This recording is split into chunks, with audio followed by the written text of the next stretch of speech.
3 men in tactical gear pounded my front door, shouting police commands while I stood in the backyard grilling, watching everything unfold through my security cameras. Their black SUV carried fake patrol decals, and their aggressive movements looked rehearsed.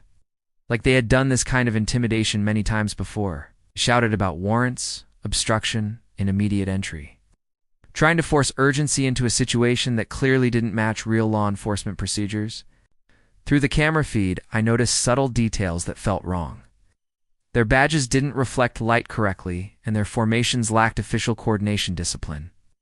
My name is Marcus Dakota, and after 24 years coordinating Army logistics, I knew exactly how real authority was supposed to operate. 3 months earlier, I thought I had found peace in a quiet neighborhood outside Denver called Millbrook Estates, far away from military chaos. My wife Delilah, a seasoned United States Marshal, encouraged the move so we could finally build a calm life together. Our mornings were peaceful, coffee brewing while she prepared for duty, her boots echoing across hardwood floors before she left for federal assignments. I spent my days building raised garden beds and working in my garage, enjoying the simple rhythm of retirement. That peace lasted until Vivian Blackwood introduced herself with a clipboard and a smile that never reached her eyes. She was the HOA president, driving a luxury SUV, and treating the entire neighborhood like her personal domain. Within minutes of meeting me, she issued a violation notice for my garden beds, claiming they broke HOA aesthetic standards.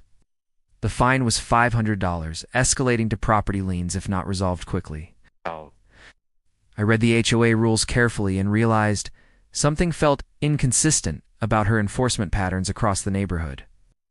Conversations with neighbors revealed a clear pattern of selective enforcement targeting specific residents, especially military families and newcomers.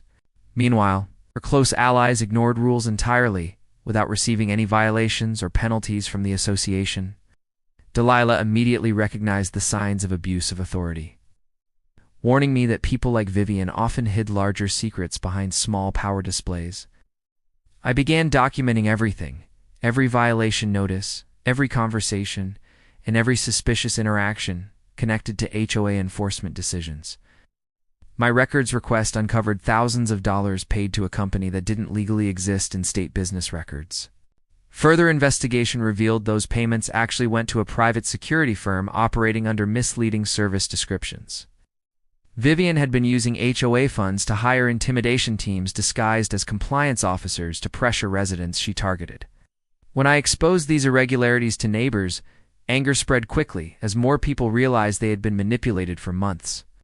Vivian responded with escalating threats, hiring individuals posing as inspectors and attempting to intimidate multiple households simultaneously. Fake officials appeared at doors claiming violations, but none could provide legitimate credentials when questioned carefully. My cameras captured every interaction clearly, documenting a pattern of impersonation and coordinated harassment across the neighborhood. Even Vivian's husband quietly provided evidence, revealing emails proving she authorized these illegal enforcement tactics personally.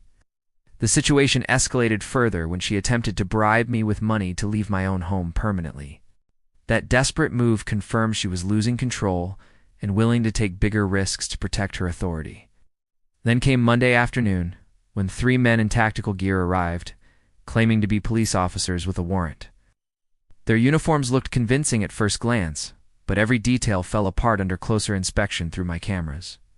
They demanded entry loudly, threatening legal consequences while refusing to properly identify themselves or provide valid documentation. I stayed inside recording everything while contacting Delilah, who immediately recognized the severity of the situation. She instructed me to document everything and avoid opening the door under any circumstances without verified identification. The men grew more aggressive, pounding on the door and repeating commands that sounded more theatrical than official. Real police don't behave that way, and their mistakes confirmed they were nothing more than hired impersonators. Then I heard the sound that changed everything, the rumble of Delilah's federal vehicle pulling into the driveway. She stepped out calmly, wearing her official gear, her badge visible, her presence immediately shifting the energy of the situation.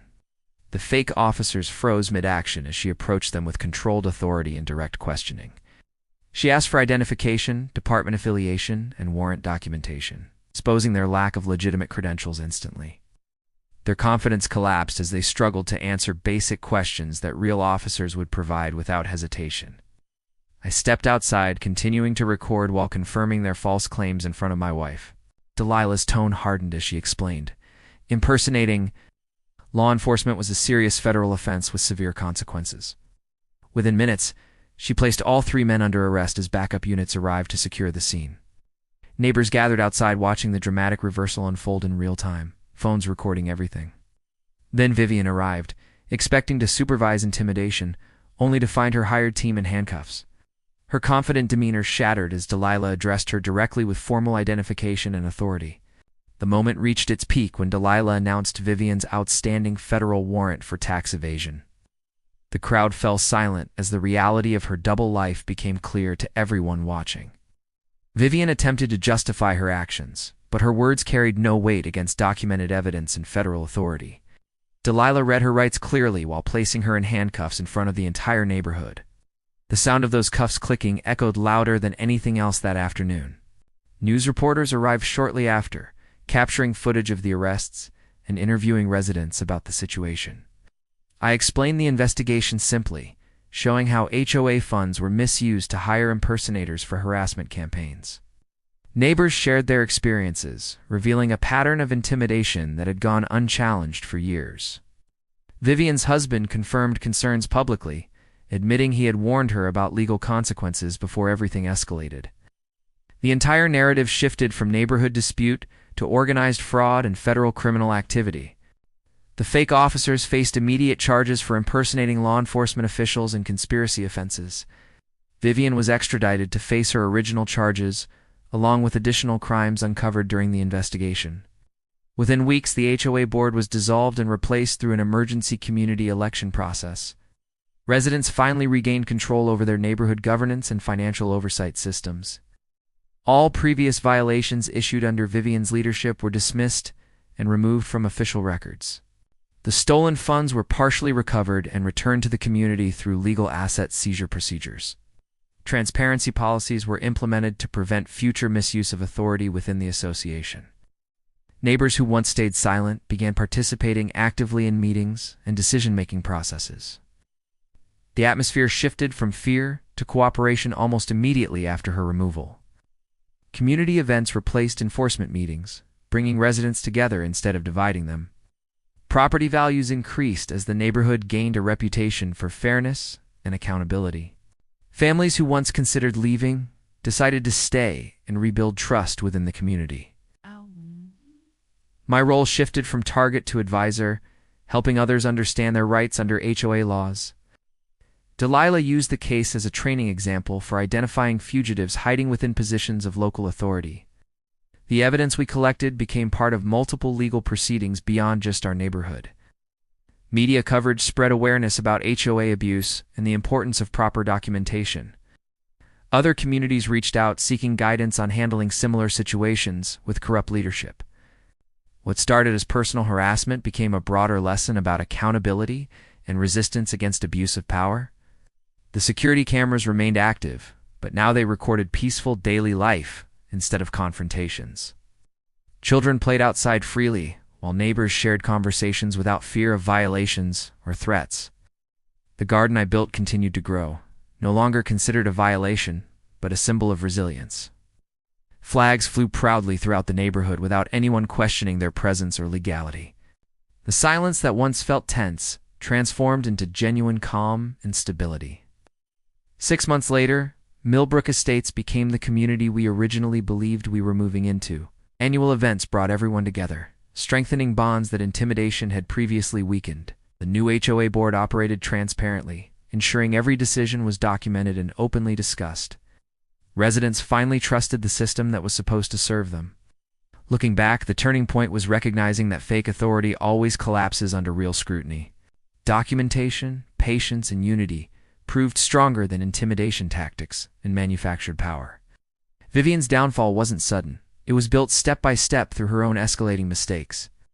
Every decision she made to control others ultimately exposed her deeper criminal actions. The lesson was clear. Authority without legitimacy cannot survive when challenged properly. Standing in my driveway now, I see neighbors instead of targets, and community instead of control. The events that once felt overwhelming became a blueprint for handling similar situations elsewhere.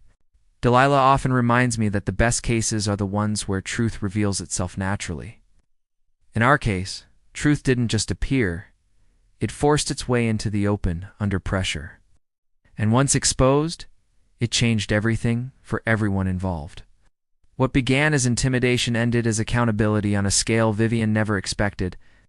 The neighborhood recovered, stronger and more united than before her influence. And every time I see that front door, I remember the day fake authority knocked and real justice answered.